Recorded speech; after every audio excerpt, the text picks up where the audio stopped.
Hi happy Vishu എല്ലാവർക്കും ഐഷാസ് ഫ്ലേവേഴ്സിലേക്ക് സ്വാഗതം. ഞാനിതൊരു മാമ്പഴ പുളിശ്ശേരിയാണ് ഉണ്ടാക്കുന്നത്.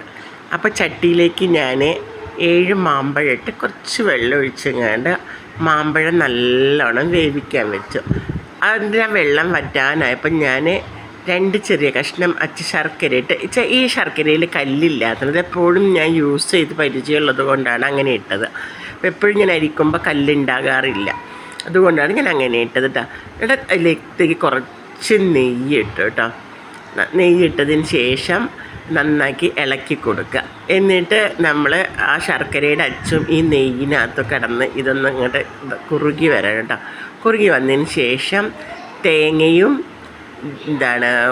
തൈരും മാത്രം അതിനകത്തേക്ക് നന്നായിട്ട് വെണ്ണ പോലെ അരച്ചിട്ട് അതിനകത്തേക്ക് ചേർത്തണം.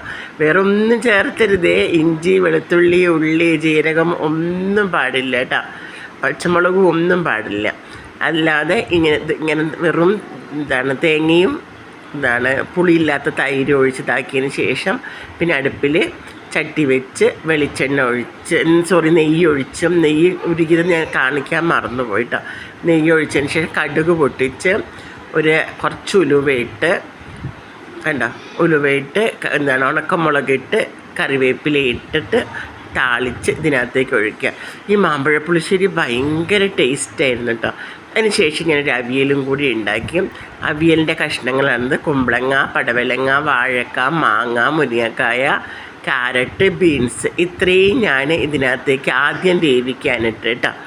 ആദ്യം വേവിക്കാനിട്ടത് കുറച്ച് വേവുള്ള പച്ചക്കറിയൊക്കെ ഇട്ടതിന് ശേഷം പിന്നീട് അതിനകത്തേക്ക് വെന്തതിന് ശേഷം വെള്ളരിക്കയും മാങ്ങയിട്ട് പിന്നെ തേങ്ങ, ജീരകം, ഉള്ളി ഇതൊക്കെ നന്നാക്കി ചതച്ചെടുത്ത് ഇതിനകത്തേക്ക് ഇട്ട് അടിപൊളി അവിയലും ഉണ്ടാക്കി.